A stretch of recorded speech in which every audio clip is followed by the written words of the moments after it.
Hello, class.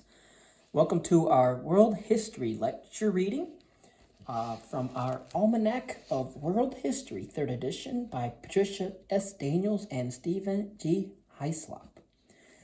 Issued by National Geographic, I think, 2016 publication. 2014 publication.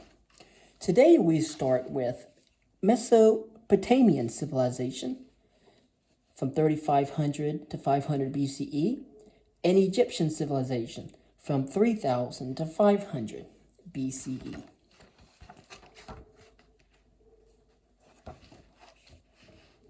Civilization originated at the southern end of Mesopotamia near the Persian Gulf, where the Tigris and Euphrates rivers converged to form a floodplain of exceptional fertility. This bountiful country was home to the Sumerians, who built the world's first cities around 3500 BCE. Their civilization arose when the Sumerians began working together to produce agricultural surpluses. Fertile though the soil was, it dried out after the spring floods because little rain fell during the summer. Farmers in Sumer had to dig canals to bring water from the rivers to the parched soil. Constructing and maintaining that irrigation system required strong leadership and the labor of many people. Among the earliest leaders of Sumerian society were priests, who served as intermediaries between the people and the gods they thanked for their bounty and feared as the cause of ruinous floods and other calamities. Irrigation efforts ensured that there was usually plenty of food to feed those priests and others not directly involved in raising crops. Surpluses were stored in temples, where priests guarded them and distributed or traded them. To keep track of the goods received and exchanged, Sumerian scribes first used pictographs of common objects such as sheaves of grain to record their transactions. Over time, those pictographs evolved into abstract wedge-shaped characters called cuneiform that were inscribed in clay with a pointed stick called a stylus. Sumerian temples, known as ziggurats, had several levels, each narrower than the one below, giving the buildings a steeped profile. Cities grew up around the ziggurats, and priests exercised great influence over the populace. In addition to distributing and exchanging food surpluses, they owned land and supervised large temple staffs that included cooks, weavers, and musicians. Priests were not the only authority figures in these emerging cities. Leaders of wealthy families formed councils of elders. In times of crisis, the council appointed a chief called a lugal, big man, or insi, great man. By 3000 BCE, Sumerian cities were fast expanding into city-states that took control of surrounding villages, thus ensuring a steady flow of food from the country. This expansion brought neighboring city-states into competition for land and water, resulting in warfare. Big men who led city-states into battle against their rivals and achieved great victories remained in power and became kings. Those kings then enhanced their authority by building palaces near the temples and claiming support from priests and the gods they represented. Among the strongest of the Sumerian city-states were Ur and Uruk. Ur was situated near the Persian Gulf and profited from maritime trade with civilizations to the east. The city itself, surrounded by a massive defense wall of mud brick, contained more than 30,000 people, a large population in ancient times. Uruk had more than 50,000 inhabitants. Near the center of Ur stood a lofty temple dedicated to the moon god, Nana. Rulers of Ur believed that they were godlike and looked forward to a glorious afterlife. In a series of royal burials that occurred there around 2500 BCE, the deceased were honored with offerings that included model boats of copper and silver, game boards inlaid with ivory, beautifully crafted lyres, and chariots pulled by oxen. Palace retainers of both sexes were put to death during the burial and accompanied the rulers to the afterworld to serve them. Such were the price Sumerians and others in the ancient world paid for civilization, which placed unprecedented power in the hands of rulers. The gap between those at the highest level of society and those at the bottom, slaves, was immense.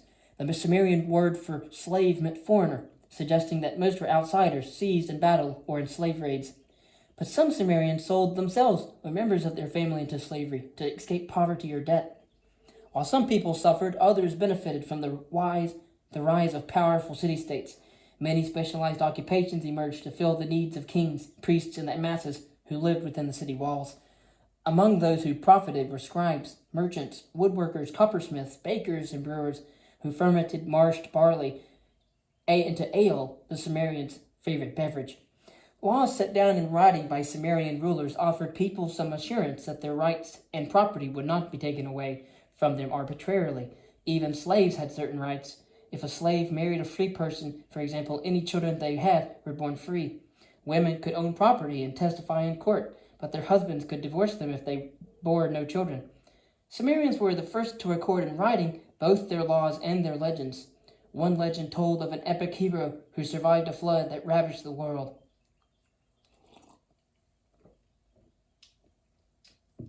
In 2334 BCE, Mesopotamia entered a new phase in its history, when Sumerians, weakened by bloody rivalries between city-states, fell to a conqueror named Sargon from the land of Akkad, north of Sumer. Sargon forged an empire that reached all the way from the Persian Gulf to the Mediterranean Sea. The imperial dynasty of Sargon and his descendants lasted less than a century, but many ambitious Mesopotamian rulers later tried to emulate Sargon and take control of the entire region. Among the shrewdest of those conquerors was Hammurapi from the city of Babylon, situated in Akkad near the Euphrates River. Hammurapi's Babylonian empire enhanced and embraced all of Mesopotamia. His greatest legacy was to build on the legal foundations of the Sumerians and compile a list of laws known as the Code of Hammurapi. Among the statutes was one of the earliest malpractice laws on record, stating that if a physician was found guilty of performing reckless surgery that killed or blinded a man, the authorities should cut off his hand. Such laws were enforced by leading figures in the community. Their verdicts could be appealed to Hammurapi himself. The system of justice Hammurapi imposed helped unite Mesopotamia, but later Babylonian rulers had difficulty holding the empire together.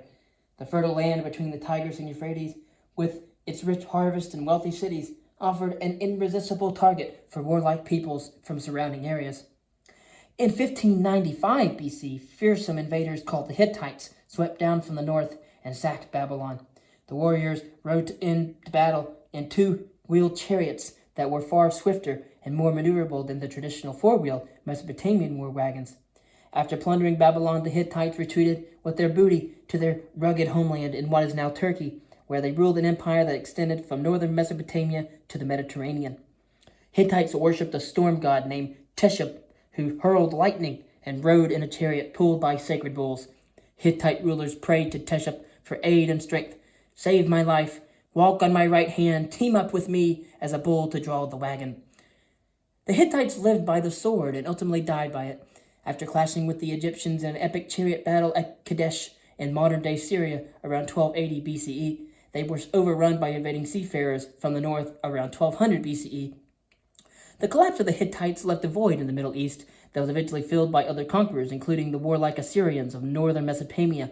The Assyrians, who lived along the Tigris River, vied for control of the Middle East, with the resurgent Babylonians to the south, and with the various nomadic groups that gained strength as they came in contact with more advanced cultures in the Middle East and acquired their technology. One factor that destabilized the Middle East after the fall of the Hittites was the new technology of ironworking. Previously, the strongest tools and weapons had been made of bronze, an alloy of copper and tin, which was scarce and expensive. Only large and wealthy kingdoms could afford to equip entire armies with bronze helmets, swords, and spears. Compared with tin, iron ore was relatively plentiful, and once smiths had mastered the art of heating and hammering it in forges, sturdy iron weapons with a harder edge than bronze weapons became widely available. The advent of the Iron Age gave rising kingdoms, such as Israel, established around 1000 BCE by Hebrews of nomadic origin, a fighting chance. It did not, however, alter the balance of power in the Middle East. As always, the military advantage lay with larger, wealthier kingdoms, such as Assyria, whose rulers amassed huge armies as many as 200,000 men. The Assyrians were just emerging as a major power when the Hittites collapsed.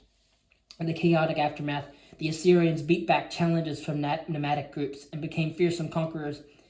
Beginning around 900 BCE, they forged an empire that reached across the Fertile Crescent into Egypt.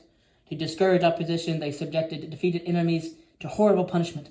One Assyrian conqueror warned his foes, "Know ye not what I do to my enemies? How I flay some, burn others alive? How I deal with captives, cutting off their noses, ears, fingers, putting out their eyes? Submit then, before it is too late." Those who submitted meekly to such threats had to pay tribute to overbearing rulers like Sennacherib, who reigned at the peak of Assyrian power around 700 BCE. He used wealth extracted from subject peoples to build a palace without a rival at his capital of Nineveh. Constant demands for tribute to support such projects led some people to rise up against the Assyrians. Faced with a rebellion in Babylon, Sennacherib sacked that proud old city, shocking Assyrians close to the king, who revered Babylon culture and worshipped the gods. Amid the uproar, Sennacherib was assassinated by two of his sons. They were later overthrown by another son, who restored order, rebuilt Babylon, and proclaimed himself king of the world. Before long, Babylonians were vying with Assyrians for control of that world. In 612 BCE, they captured Nineveh and took control of the vast empire the Assyrians had built. Like Sennacherib, the Babylonian ruler Nebuchadnezzar II was merciless to subjects who refused to pay him tribute.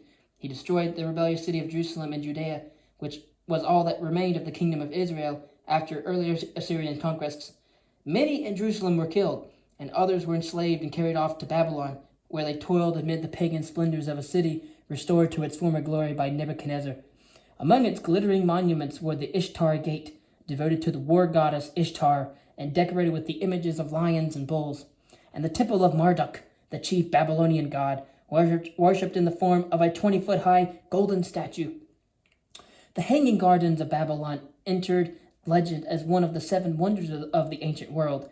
They may have resembled the royal gardens in Nineveh, irrigated by screw pumps that raised water to high points, from which streams and cascades poured down through lush greenery. Babylon's brief return to brilliance marked the end of a long and triumphant epoch for Mesopotamia. Since the rise of the Sumerian city-states more than 2,300 years earlier, the land between the rivers not only had nurtured great conquerors, but also had inspired lawgivers, artists, architects, poets, and scientists. Babylonian astronomers succeeded in predicting lunar eclipses, and Babylonian mathematicians devised a system of computation based on the number 60 that provided the basis for the 60-second minute, the 60-second hour, and the 360-degree circle. Mesopotamia bequeathed an enduring legacy to the civilized world, but Mesopotamians would no longer rule that world. In the late 6th century BCE, they were conquered by Persians from present-day Iran. Mesopotamians ceased to be masters of the universe and became subjects. The next section is on Egyptian civilization from 3000 to 500 BCE. The Nile Valley was one of the most fertile places in the ancient world. Each summer, monsoon rained in the highlands of East Africa, far to the south, swelled the Nile and flooded the surrounding countryside, leaving a rich layer of silt that replenished the fields. By 6000 BCE, people were settling along the river and cultivating wheat and barley. Other resources of the region included fish, fowl, and papyrus, a reed that grew in marshy areas and was used first to build rafts and later to make paper for writing. Unlike Mesopotamia, with its fast-growing cities, Egypt in 3000 BCE was a land of villages. The Nile served as an artery of communication between those settlements, however, and helped unify the country. The first area to be united under one ruler was Upper Egypt, the land along the Upper Nile, the Nile Delta, downstream to the north, constituted Lower Egypt. Villages in Upper Egypt were all located within a narrow floodplain near the river, hemmed in by cliffs and desert. Irrigation efforts provided water for the crops during the dry season that followed the annual flood. This bountiful and easily navigated corridor was readily commanded by ambitious rulers who claimed a portion of the harvest to support their troops and retainers. Around 3000 BCE, a king named Narmer from Upper Egypt led forces into the Nile Delta and conquered Lower Egypt. That swampy country was less suitable for farming than the land to the south, but in centuries to come, Egyptians would drain marshes there and transform the delta into a populous and productive region. Narmer's successors made their capital at Memphis, at the southern end of the delta, where Lower Egypt abutted Upper Egypt. The unification of Egypt by Narmer ushered in the first of more than 30 dynasties that would rule the country for the next 3,000 years. The long succession of dynasties was not always smooth. Three great eras of strength and stability, known as the Old Kingdom, from 2575 to 2150 BCE, the Middle Kingdom, from 1975 to 1640 BCE, and the New Kingdom, 1539 to 1075 BCE, were interspersed with eras of confusion and unrest known as intermediate periods.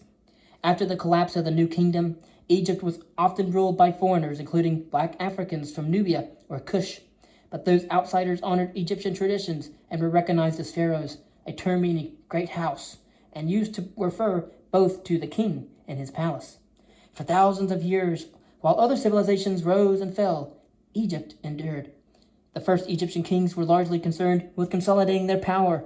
It took 3 centuries for rulers of the first and second dynasties to bind Egypt into a political unit strong enough to support such massive undertakings as the building of the pyramids. 2 factors that helped pharaohs expand their authority and command obedience were religion and record-keeping. Scribes used characters called hieroglyphs to write down royal pronouncements and to keep track of official businesses such as the collection of taxes paid in the form of grain and the drafting of troops and laborers for military campaigns and public projects. Such demands placed a heavy burden on villagers, but they regarded the pharaoh as a supernatural figure who communed with the gods and ensured that the Nile would continue to rise and fall and Egypt would remain fertile. Egypt's earliest kings identified with the falcon god Horus. Later, the cult of Horus was merged with that of the sun god Ra, a higher and mightier figure with which pharaohs identified. With the rise of the Old Kingdom around 2700 BCE, rulers of the Third Dynasty began building lofty tombs in the hope that their spirits would ascend to heaven after death. The earliest of these monuments were steep step pyramids, resembling ziggurats. During the Fourth Dynasty, royal architects refined the design by erecting gigantic smooth-sided pyramids. The supreme example is the 482-foot-high Great Pyramid at Giza, built by Pharaoh Khufu, who reigned around 2550 BCE, an epic project that took nearly 20 years to complete. The Great Pyramids, constructed by peasants, conscripted for labor during the Nile flood season, when work in the field ceased. Toiling in gangs, the builders hauled massive limestone blocks weighing 2.5 tons each that had been quarried upriver and floated down the Nile on barges.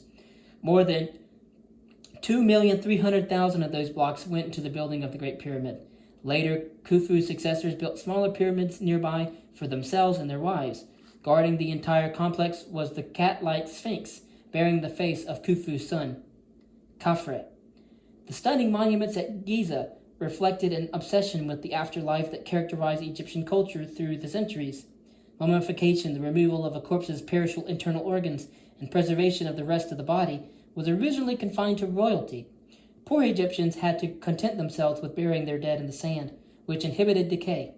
Underlying such efforts to keep the body intact was the fear that the wandering soul might be lost if it had no body to return to. Over time, mummification and other techniques for ensuring spiritual immortality became available to many Egyptians, whose preserved corpses were wrapped in linen and buried in coffins on which spells were inscribed to ward off evil and ensure a glorious afterlife. "I shall sail rightly in my bark," reads one such verse intended to launch the spirit on a heavenly journey. "I am Lord of eternity in the crossing of the sky." Egyptians also mummified animals and buried them as offerings to beloved deities such as the cat goddess Bastet, and the crocodile god Sobek. The construction of the Great Pyramid marked the high point of Egypt's Old Kingdom. Only a ruler of a towering authority could have commanded the efforts of so many people for so long. Over the next few centuries, the authority gradually eroded and the power of local governors increased. So long as the Egyptians remained prosperous and the fields offered up their bounty, those governors did not mind if the king took his share in taxes. But by 2150 BCE, the region was in the midst of a long and severe drought. The Nile was empty and men crossed over on foot, related an Egyptian account. As harvests dwindled, the pharaoh lost prestige and power. Public order gave way to civil strife. "I show you the land in turmoil," lamented one chronicler. "What should not be has come to pass."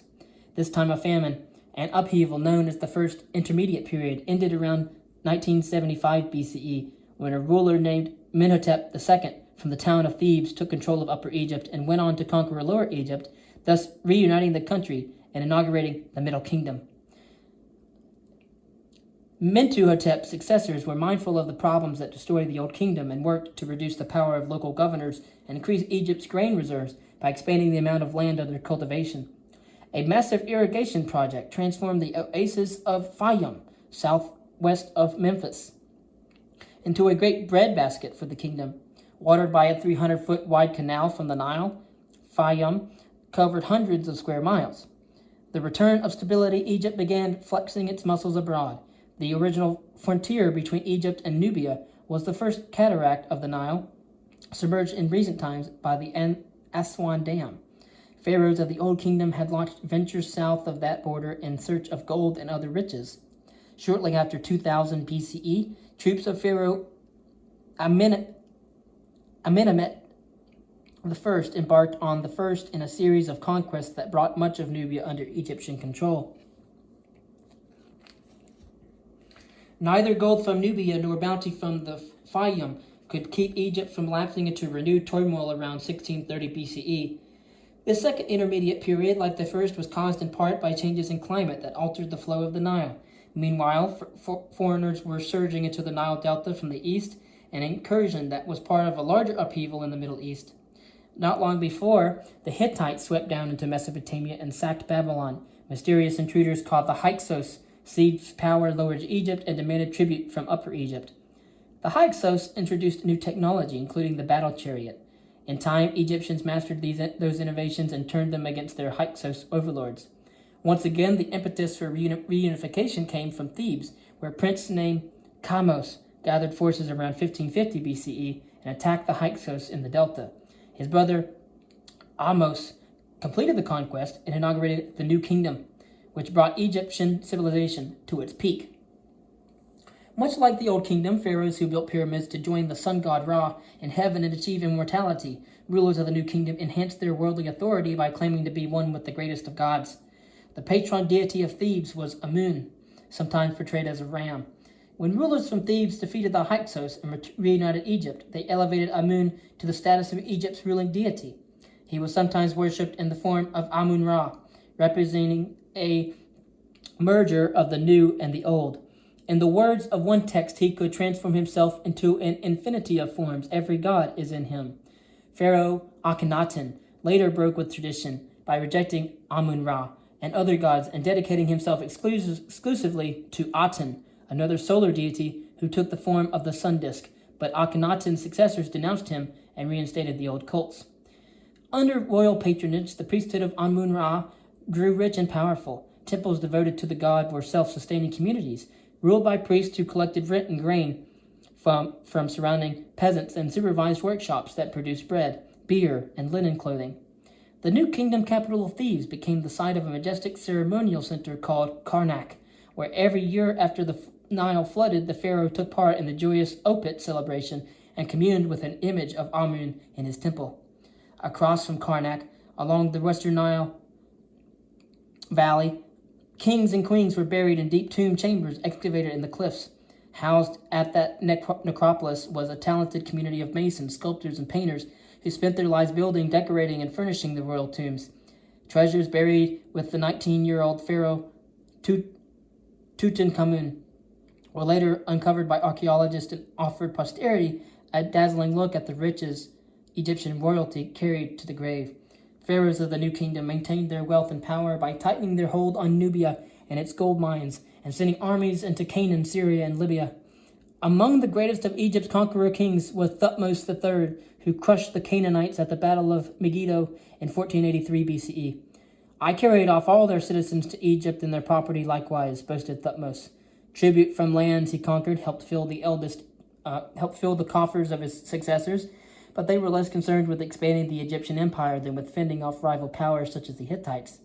Pharaoh Ramses II, after battling the Hittites at Kadesh in Syria in 1285 BCE and returning to Egypt with little to show for it, made peace with the Hittites by agreeing to take as one of his many wives the eldest daughter of the Hittite king.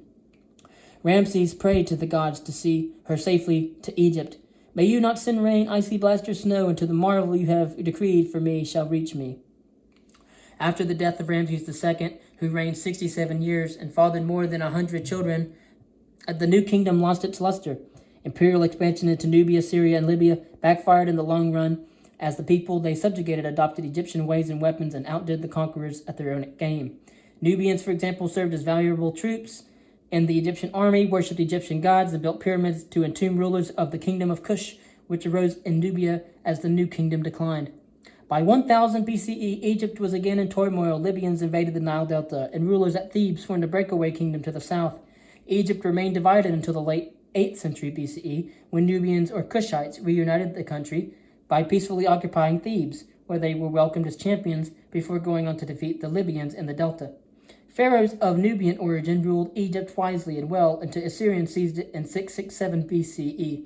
Thereafter, Egypt was subject to one foreign power after another, including the Persians, the Macedonians under Alexander the Great, and finally the Romans under Augustus Caesar, who ousted Queen Cleopatra, the last ruler to bear the title pharaoh, and annexed once mighty Egypt as a province. This has been the lecture on and reading on Mesopotamian civilization and Egyptian civilization. Thank you.